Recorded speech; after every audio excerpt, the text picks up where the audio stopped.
अजो अर्श मौला ते सरदार जी त्यारी।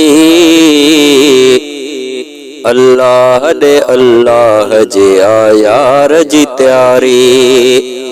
अजो अर्श मौला ते सरदार जी त्यारी। अल्लाह दे अल्लाह जे यार जी त्यारी। अल्लाह दे अल्लाह जे यार जी त्यारी। पैगाम बिना नाहे पिरिय पाण संबत कई। मेज़बान सा मेहमान मिलन कान संबत कई। पैगाम बिना नाहे पिरिय पाण संबत कई।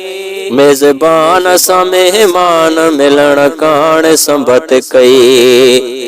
दावर जी दावत ते दिलदार जी त्यारी। अल्लाह दे अल्लाह जे यार जी त्यारी।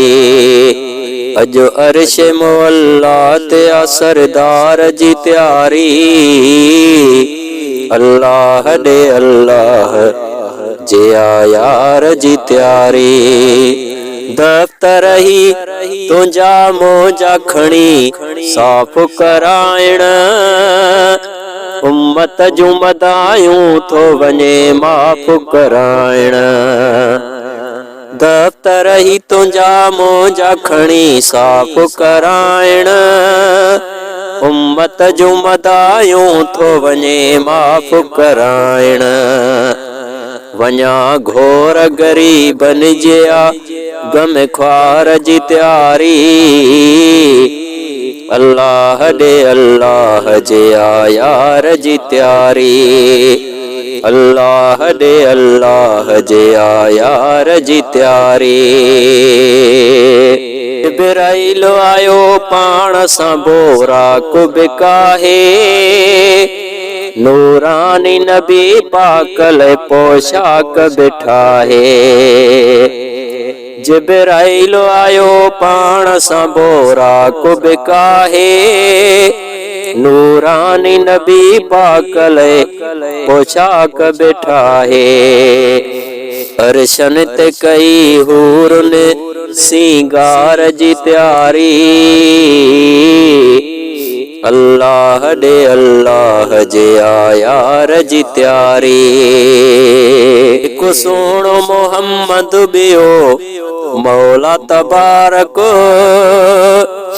हिक बे सां वेही रूबरू अल्लाह मुबारक।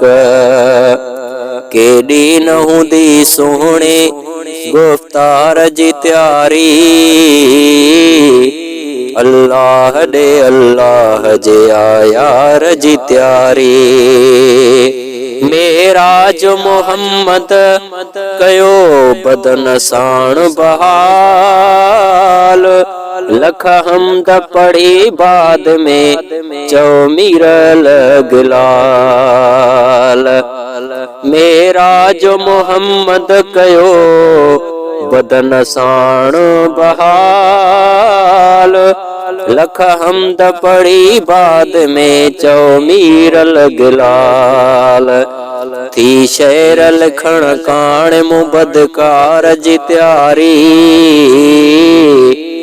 अल्लाह दे अल्लाह जे यार जी त्यारी। अजो अर्श मौला ते सरदार जी त्यारी। अल्लाह दे अल्लाह जे यार जी त्यारी।